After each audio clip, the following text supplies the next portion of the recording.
Hello students. तो इस video में समझेंगे क्या होता है इलेक्ट्रोलिसिस ऑफ वाटर और कैसे जब हम वाटर से इलेक्ट्रिसिटी पास करते हैं तो हाइड्रोजन और गैस बनती हैं। तो क्लास 6-7 से आप पढ़ते आ रहे होंगे, जब हम वाटर से इलेक्ट्रिसिटी पास करते हैं तो कैथोड पर हमें हाइड्रोजन गैस और एनोड पर हमें ऑक्सीजन गैस मिलती है। अब ये कैसे होता है, इसके मैकेनिज्म को हम समझते हैं। तो सबसे पहले समझते हैं कि क्या प्योर वाटर इलेक्ट्रिसिटी कंडक्ट कर सकता है। तो आपने पढ़ा है pure water does not conduct electricity. Pure water जो होता है वो इलेक्ट्रिसिटी का वेरी बैड कंडक्टर होता है, पुअर कंडक्टर होता है। तो अब अगर वो पुअर कंडक्टर होगा तो इलेक्ट्रोलिसिस कैसे होगी। तो हम क्या करते हैं, स्मॉल अमाउंट में, बहुत ही कम अमाउंट में इलेक्ट्रोलाइट्स डाल देते हैं, जिससे कि वहां पर आयंस प्रोड्यूस हो जाते हैं और वहां पर कंडक्टिविटी होने लगती है। अब बहुत से बच्चों को इलेक्ट्रोलाइट नहीं पता होगा, तो मैं बता दूं, इलेक्ट्रोलाइट्स वो सब्सटेंस होते हैं जिनको हम वाटर में डालने पर वो डिसोसिएट हो जाते हैं। ठीक है, क्या हो जाते हैं, अपने आयंस में डिसोसिएट हो जाते हैं। जैसे NaCl, तो क्या हो जाएगा Na+ और Cl-। इसी तरीके से H2SO4। ठीक है, दे आर सम एग्जाम्पल्स, और भी हो सकते हैं। यहाँ पर क्या हो जाएगा H+ और SO4 2-। आप देख सकते हो आयंस में ब्रेक हो रहे हैं। बेस भी हो सकता है, एसिड बेस सॉल्ट कुछ भी हो सकता है। जैसे NaOH आपने ले लिया, तो यहाँ पर क्या हो जाएगा Na+ और OH-। ठीक है, OH-। इस तरीके से जो आयंस में डिसोसिएट हो जाए, ऐसे सब्सटेंस को हम क्या बोलते हैं, इलेक्ट्रोलाइट्स। सो हम एनी सब्सटेंस को थोड़े अमाउंट में, बहुत ही कम अमाउंट में डालते हैं, जिससे कि हमारी कंडक्टिविटी होने लगे। प्योर वाटर क्यों नहीं कंडक्ट करता इलेक्ट्रिसिटी, आपने पढ़ा हुआ होगा। ठीक है, क्लास 10th में वाटर जो होता है वो सेल्फ आयनाइज होता है H+ और OH- में, या कुछ बुक्स में ऐसे भी लिखा होता है वाटर से रिएक्ट करके क्या बनाता है, हाइड्रोनियम आयन और OH- आयन। ठीक है, तो ये जो आयनाइजेशन होता है, ठीक है, अगर मान लेते हैं ये आयनाइजेशन हो रहा है तब तो कोई प्रॉब्लम नहीं होनी चाहिए। अगर आयंस प्रोड्यूस हो रहे हैं तो कंडक्ट करना चाहिए इलेक्ट्रिसिटी को, क्यों नहीं करता था, फिर क्यों पुअर कंडक्टर होता है। क्योंकि ये आयनाइजेशन बहुत ही पुअर होता है, बहुत ही पुअर, बहुत ही कम अमाउंट में होता है। ये होता है 10⁻⁻7 मोलारिटी। अगर हम 1 लीटर में वाटर में अगर हम H+ आयन और OH- को कंसीडर करें तो वो इतने होगा, उसकी मोलारिटी जो होगी, ये कंसंट्रेशन टर्म है, जो उसका कंसंट्रेशन होगा वो 10⁻⁻7 होगा। ये क्वांटिटी बहुत ही कम होगी। अगर आप इसको ऐसे समझो, 0.00001234567 इतने मोल मोलारिटी होगी उसकी इस H+ कंसंट्रेशन की। आप देख सकते हो कितनी कम मोलारिटी है, कितनी कम कंसंट्रेशन है H+। सो इसलिए यहाँ पर जो वाटर का आयनाइजेशन होता है बहुत ही पुअर होता है, इसलिए ये कंडक्टिविटी नहीं कर सकता। तो अगर हम इलेक्ट्रोलाइट डालेंगे तो जो इसका आयनाइजेशन होगा वो बेटर होगा और इलेक्ट्रोलिसिस हमें अच्छे से मिल पाएगी। तो हम समझते हैं इलेक्ट्रोलिसिस ऑफ वाटर के मैकेनिज्म को। तो मान लेते हैं ये कोई 2 इलेक्ट्रोड्स हैं। ठीक है, ये 2 इलेक्ट्रोड्स हैं और ये इसमें पूरा हमने क्या रखा हुआ है, वाटर रखा हुआ है। ठीक है, ये पूरा वाटर में भरा हुआ है। इनको हम कनेक्ट करते हैं एक बैटरी से। ये पॉजिटिव टर्मिनल, नेगेटिव टर्मिनल। तो पॉजिटिव की वजह से ये वाला भी पूरा पॉजिटिव हो जाएगा, ये पूरा इलेक्ट्रोड कैसा हो जाएगा, पॉजिटिव। इसकी वजह से ये कैसा हो जाएगा, नेगेटिव हो जाएगा। ठीक है, और पॉजिटिव वाले को हम क्या बोलेंगे, एनोड बोलेंगे। ठीक है, और कैथोड को हम क्या, जो नेगेटिव होगा उसे हम क्या बोलेंगे, कैथोड बोलेंगे। ठीक है, इतनी बात आपको पता होगी। अब यहाँ पर हमने थोड़ा सा प्योर वाटर नहीं लिया, क्योंकि प्योर वाटर तो इलेक्ट्रिसिटी कंडक्ट ही नहीं करता। अच्छा, एक चीज और मैं बता दूं, अगर आपसे कहीं क्वेश्चन आ जाए एग्जाम में कि क्या प्योर वाटर इलेक्ट्रोलिसिस करेगा, तो प्योर वाटर इलेक्ट्रोलिसिस नहीं करेगा। ठीक है, प्योर वाटर इलेक्ट्रोलिसिस इसका आंसर होगा नहीं करेगा, और अगर करेगा भी तो बहुत ही स्लो करेगा। ठीक है, और इसके लिए हमें ये स्लो भी कब करेगा, जब हम इसको हाई अमाउंट की इलेक्ट्रिसिटी पास करेंगे। ठीक है, हाई अमाउंट की एनर्जी या इलेक्ट्रिसिटी पास करेंगे। ठीक है, तो हाई अमाउंट की एनर्जी रिक्वायर्ड होगी पहले तो, और जो प्रोसेस होगा वो भी बहुत स्लो होगा या नहीं होगा, और ऑलमोस्ट नहीं के बराबर होगा। तो प्योर वाटर हम कभी भी इलेक्ट्रिसिटी इलेक्ट्रोलिसिस के लिए कंसीडर नहीं करते। ठीक है, इसका रीजन आप समझ चुके हो। चलो अब देखते हैं यहाँ पर क्या होता है। तो हमने यहाँ पर स्मॉल अमाउंट में कोई इलेक्ट्रोलाइट डाल दिया। अब इलेक्ट्रोलाइट में आप एसिड भी डाल सकते हो, बेस भी डाल सकते हो, सॉल्ट भी डाल सकते हो। तो कोई भी एक ले लेते हैं। सपोज मैंने यहाँ पर स्मॉल अमाउंट में NaCl ले लिया। ठीक है, जैसे आपने वाटर लिया, थोड़ा सा अमाउंट में चुटकी भर आपने ऊपर से थोड़ा सा नमक डाल दिया। ठीक है, NaCl, ठीक है, सॉल्ट जो होता है। तो ये क्या होगा, Na+ और Cl- में ब्रेक हो जाएगा और कंडक्टिविटी में हेल्प करेगा। तो अब देखो अल्टीमेटली क्या होगा, आपको पता है जो एनोड होता है, एनोड उस पर हमेशा क्या होता है, ऑक्सीडेशन होता है। ठीक है, ऑक्सीडेशन होता है। ठीक है, और कैथोड पर क्या होता है, कैथोड पर क्या होता है, हमेशा रिडक्शन होता है। ऑलवेज रिमेंबर, ये चीज हमेशा ट्रू होती है। एनोड पर ऑक्सीडेशन और कैथोड पर रिडक्शन होता है। ठीक है, तो अब हमने अगर Na+ इसमें डाला है तो यहाँ पर कितने आयंस प्रोड्यूस हो जाएंगे? देखो पहले तो एक H+ मिलेगा आपको वाटर में और OH-, ये तो वाटर के आयंस हो गए, और Na+ और Cl- से आपको क्या मिलेगा? Na+ और Cl-। तो आपको ये 4 आयंस मिलेंगे इस NaCl को ऐड करने के बाद। अब देखो क्या होगा, तो जो पॉजिटिव वाला होगा जैसे H+ और ये नेगेटिव की तरफ जाना चाहेगा, और जो नेगेटिव वाले होंगे आयंस ये कहाँ जाना चाहेंगे? पॉजिटिव की तरफ जाना चाहेंगे। ये वाले कहाँ जाएंगे? नेगेटिव वाले ये पॉजिटिव की तरफ जाना चाहेंगे, और ये दोनों कहाँ जाएंगे? ये नेगेटिव टर्मिनल की तरफ जाना चाहेंगे, या पॉजिटिव वाले को हम क्या बोलेंगे? एनोड की तरफ जाना चाहेंगे, और ये कहाँ जाना चाहेंगे? कैथोड की तरफ। तो ये दोनों अगर जाएंगे तो फिर तो प्रोडक्ट कुछ और ही बन जाएगा। अब देखो उसको होगा क्या, तो इसके लिए हम क्या देखते हैं? एट एनोड, तो एनोड पर क्या होता है? ऑक्सीडेशन होता है। ऑक्सीडेशन मतलब loss of electron, loss of electron. तो लॉस ऑफ इलेक्ट्रॉन में कौन, अब यहाँ पे एनोड पर कौन आना चाहेगा? एनोड पर कौन आएगा? एनोड कैसा होता है? पॉजिटिव होता है। तो पॉजिटिव पर कौन आएगा? नेगेटिव। मतलब यहाँ पर एक तो OH- आएगा और Cl- आना चाहेगा। अब इन दोनों में कोई एक ही होगा जो डिस्चार्ज होगा।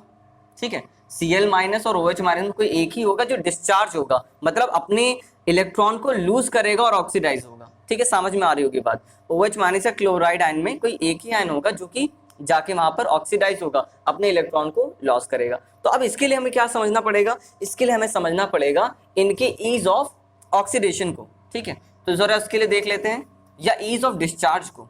देखो तो इस जो हमारे पास यहाँ पर जो आपका सॉल्यूशन होगा इसमें क्या क्या चीजें होंगी? Na+ होगा, Cl- होगा, H+ होगा, OH- होगा। पूरे सॉल्यूशन में यही आयन घूम रहे होंगे। अब देखो इसके लिए मैं आपको बताता हूँ, तो जो इनका ईज ऑफ डिस्चार्ज होता है वो कुछ ऐसा होता है। पहले यहाँ पर F-, यहाँ पर हो जाएगा आपका सल्फेट, 2- NO3, 2- नाइट्रेट आयन, उसके बाद chloride ion, bromide ion, iodide ion. ठीक है, यहाँ पे आयोडाइड आयन, और साथ में यहाँ पर हो जाएगा लास्ट में OH- आयन। तो जैसे आप नीचे जाते हो, ठीक है, ये आपको सीरीज याद रखनी है। पहले फ्लोरीन ले लो आप, sulphate, nitrate, chlorine, bromine, iodine, उसके बाद OH- सबसे लास्ट में। तो जो OH- का ईज ऑफ डिस्चार्ज है, ईज ऑफ डिस्चार्ज मतलब कौन कितने आराम से डिस्चार्ज हो सकता है, कितनी जल्दी। मान लेते सबको अगर मैं ले लूं, इस सॉल्यूशन ले लूं, तो सबसे पहले जाके डिस्चार्ज कौन होगा? तो आंसर है OH-। जैसे जैसे आप नीचे जाते हो ये टेंडेंसी क्या होती है? ऑक्सीडाइज होने की टेंडेंसी। ठीक है, ऑक्सीडाइज होने की टेंडेंसी, ऑक्सीडाइज होने की टेंडेंसी, ऑक्सीडाइज होने की टेंडेंसी जो होगी वो क्या होगी? इंक्रीज होगी। तो अब यहाँ पर देखो क्लोरीन कहाँ पर है? क्लोरीन यहाँ पर है। OH- कहाँ पर ही है? तो क्लोरीन और OH में कौन जल्दी ऑक्सीडाइज होना चाहेगा, या कौन होगा ऑक्सीडाइज? और ऐसे भी समझ सकते हो कि जो NaCl के आयंस होंगे वो H+ और OH- के कंपैरिजन में बहुत कम होंगे, क्योंकि आपने बहुत ही कम अमाउंट में इलेक्ट्रोलाइट लिया हुआ है। तो OH- क्या हो जाएगा? डिस्चार्ज होगा। तो क्या रिएक्शन होगी? देखो तो OH- यहाँ पर क्या होगा? अपने इलेक्ट्रॉन को लूज करेगा और OH में कन्वर्ट हो जाएगा, साथ में एक इलेक्ट्रॉन लूज करेगा। इसी तरीके से एक OH दूसरे OH के साथ मिलकर क्या बनाएगा? वाटर, और साथ में एक नेसेंट ऑक्सीजन प्रोड्यूस करेगा। और ये नेसेंट ऑक्सीजन, दूसरे नेसेंट ऑक्सीजन, क्योंकि ऐसा तो नहीं है कि एक ही OH- जाकर डिस्चार्ज होगा, बहुत सारे डिस्चार्ज होंगे। तो जब पहले वाले ने डिस्चार्ज किया तो एक इलेक्ट्रॉन लूज किया, दूसरे ने डिस्चार्ज करके अपना इलेक्ट्रॉन लूज किया, और 2H- क्लोज आ गए। इनमें आपस में रिएक्शन हुआ तो वाटर और एक नेसेंट ऑक्सीजन प्रोड्यूस हुआ। इसे क्या बोलते हैं? Nascent oxygen. और एक नेसेंट ऑक्सीजन दूसरे नेसेंट ऑक्सीजन के साथ मिलकर क्या कन्वर्ट हो गया? ऑक्सीजन गैस में कन्वर्ट हो गया। तो अगर इस रिएक्शन को, इस पूरे प्रोसेस को मैं एक स्टेप में दिखाऊं तो कैसे दिखा सकता हूं? मैं कहाँ दिखा दूं? यहाँ पे दिखा देता हूं। यहाँ पे हम लिख सकते हैं 4OH- प्लस, ठीक है, या 4OH- ऐसे लिखो, 4OH- gives 2H2O plus O2 और साथ में 4 इलेक्ट्रॉन्स। ठीक है, तो फाइनल इक्वेशन आप ये लिख सकते हो, दिख रहा है आपको बोर्ड पे? ठीक है, so this will be your final equation. और ये रिएक्शन कहाँ पर हुई है? At anode. और यहाँ से आपको जो मेन प्रोडक्ट मिला है वो ऑक्सीजन, और ये वाटर फिर से जाकर डिसोसिएट होगा और फिर से ऐसे आयंस में टूटेगा और फिर से ऑक्सीडेशन प्रोडक्ट देगा। ठीक है, अब हम समझते हैं कैथोड प्रोडक्ट क्या होता है। ठीक है, इसको नोट कर लो। अब हम देखते हैं कैथोड की रिएक्शंस। तो एट कैथोड, तो कैथोड कैसा होता है? नेगेटिव।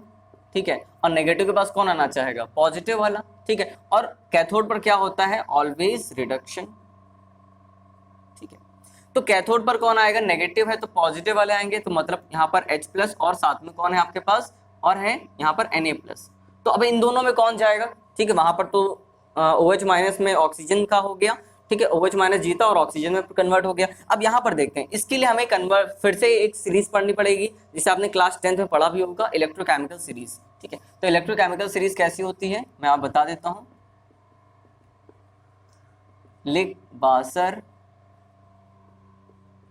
का ना मग अल मन जन कर, ओके, कर, दिस इज 2+, ओके, 2+, कर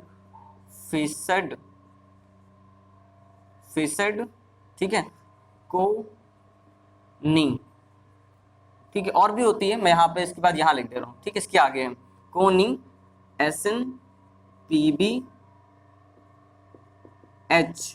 okay, Cu, Hg, Ag, Pt and Au last में, ठीक है। तो ये सीरीज होती है जिसे आपने क्लास 10th में पढ़ा होगा, आपने क्लास 10th में छोटी वाली सीरीज पढ़ी होगी। तो ये कंप्लीट जो आपकी इलेक्ट्रोकेमिकल सीरीज है वो यहाँ पर कंप्लीट हो जाती है। याद करने का बहुत अच्छा तरीका है, लिक बासर काना मग अल मन जन कर फिसड कोनी SnPbH Cu Hg Ag Pt Au, इस तरीके से आप लर्न भी कर सकते हो। तो जैसे जैसे आप ऊपर से नीचे जाते हो, ठीक है, ये इसके नीचे, ये सीरीज इसके नीचे आएगी, ठीक है, मेरे पास स्पेस नहीं था इसलिए मैंने यहाँ रखा, ठीक है, ये इसके नीचे आएगी सीरीज, ये चीज इसके नीचे आएगी। तो जैसे जैसे आप डाउन जाओगे, ठीक है, डाउन द, ठीक है, जो भी आपकी वो सीरीज है, डाउन द सीरीज जाओगे, तो यहाँ पर ईज ऑफ डिस्चार्ज, डिस्चार्ज समझते हैं, मतलब अपने चार्ज को बदल देना। जैसे अगर पॉजिटिव है तो क्या करेगा, इसको क्या इनको क्या रिक्वायरमेंट होगी, इलेक्ट्रॉन की रिक्वायरमेंट होगी, और वो नेगेटिव थे पहले वाले तो उनको क्या होगा, इलेक्ट्रॉन को देना पड़ेगा। तो इस तरीके से ईज ऑफ डिस्चार्ज, या ऐसे समझ सकते हो अगर पॉजिटिव है तो कहां पर जाएंगे, नेगेटिव के पास जाएंगे, इस तरीके से समझ सकते हो। तो ईज ऑफ डिस्चार्ज, और अगर ये पॉजिटिव है इलेक्ट्रॉन को गेन करेंगे, और गेन करने का क्या मतलब है, रिड्यूस होंगे, या हम बोल सकते हैं ease of reduction, ease of reduction क्या होगा, इंक्रीज करेगा जैसे जैसे आप डाउन टू द ग्रुप जाओगे। तो अब देखो हमारे पास 2 आयंस हैं, हमें सबको तो नहीं कंसीडर करना, हमें तो 2 आयंस को लेना है, H+ और Na+। देखते हैं Na+ कहाँ पर है, Na+ यहाँ पर है, और H+ कहाँ पर है, H+ बहुत नीचे है, यहाँ पर है। तो Na+ बहुत ऊपर है और H+ बहुत नीचे है, तो कौन जल्दी अपने आप को रिड्यूस करना चाहेगा, तो आंसर है H+, क्योंकि हमने ये लिखा है डाउन द सीरीज आप जैसे जाओगे तो आपका ईज ऑफ डिस्चार्ज बढ़ेगा, या रिडक्शन की टेंडेंसी उतनी ज्यादा बढ़ेगी, जो जितना ज्यादा नीचे होगा वो उतनी जल्दी ऑक्सीजन अपने आप को रिड्यूस करना चाहेगा, गेन करना चाहेगा, ठीक है। तो यहाँ पर अल्टीमेटली होगा क्या, यहाँ पर होगा गेन ऑफ इलेक्ट्रॉन, तो कौन जल्दी इलेक्ट्रॉन को गेन करना चाहेगा। और ऐसे भी समझ सकते हो कि यहाँ पर जो तो आंसर है पहले तो यहाँ पर H+ होगा, गेन ऑफ इलेक्ट्रॉन कौन करना चाहेगा, H+, और Na+ वैसे भी बहुत ही कम अमाउंट में है तो ये चीज पॉसिबल भी नहीं है। तो क्या होगा अल्टीमेटली, H+ एक इलेक्ट्रॉन गेन करेगा और जिसमें रिड्यूस हो जाएगा H2 में, ठीक है। तो उसको आप बैलेंस कर सकते हो, 2H+, यहाँ 2 इलेक्ट्रॉन और H2 गैस में कन्वर्ट हो गया, ठीक है। तो यहाँ पर अगर आप इसके मैकेनिज्म को समझना चाहते हो तो यहाँ पर क्या होगा, H+ इसमें कन्वर्ट होगा H, और ये फिर H, यहाँ पर H+, और एक मिनट ऐसे लिख सकते हो, H+ एक इलेक्ट्रॉन लेके H में कन्वर्ट हुआ, फिर ये H और H मिलके क्या हो गए, H2 में कन्वर्ट होगा, ठीक है। This is a symbol for gas, okay, so this is the mechanism, okay. So I hope आपको समझ में आया होगा कैसे इलेक्ट्रोलिसिस ऑफ वाटर होता है और कैसे ये मैकेनिज्म वर्क करती है, क्यों Na+ जाके रिड्यूस नहीं होता, क्यों Cl- जाके ऑक्सीडाइज नहीं होता, ठीक है। सो आई होप आपको सारे आंसर इस वीडियो में मिल गए होंगे।